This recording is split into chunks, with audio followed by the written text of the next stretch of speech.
গতকাল বুধবার রাত্রি 9টা থেকে 10টা অবধি প্রায় কলকাতা শহরের প্রত্যেকটা বাড়ি নিজেদের ঘরে লাইট অফ করে প্রদীপ জ্বালিয়ে প্রতিবাদ জানিয়েছে তিলোত্তমার জন্য।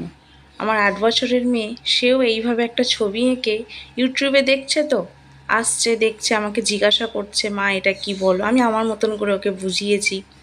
ও বুঝতে পেরেছে কিছুর জন্য একটা প্রতিবাদ হচ্ছে।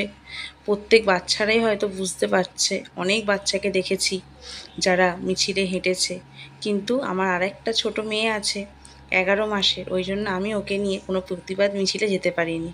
তাই ও ওর মতন করে এঁকে দরজায় আটকিয়েছে। এই প্রতিবাদ যেন না থেমে যায়, আমরা আমাদের মতন করে লড়ব যতদিন না তিলোত্তমা বিচার পাচ্ছে। শুধু এই তিলোত্তমা নয়, আরও কত তিলোত্তমা আছে যারা আজও বিচার পায়নি। আমরা কাঁধে কাঁধ দিয়ে লড়ে যাব, যে যেরমভাবে পারি, বিচার আমাদের পেতেই হবে।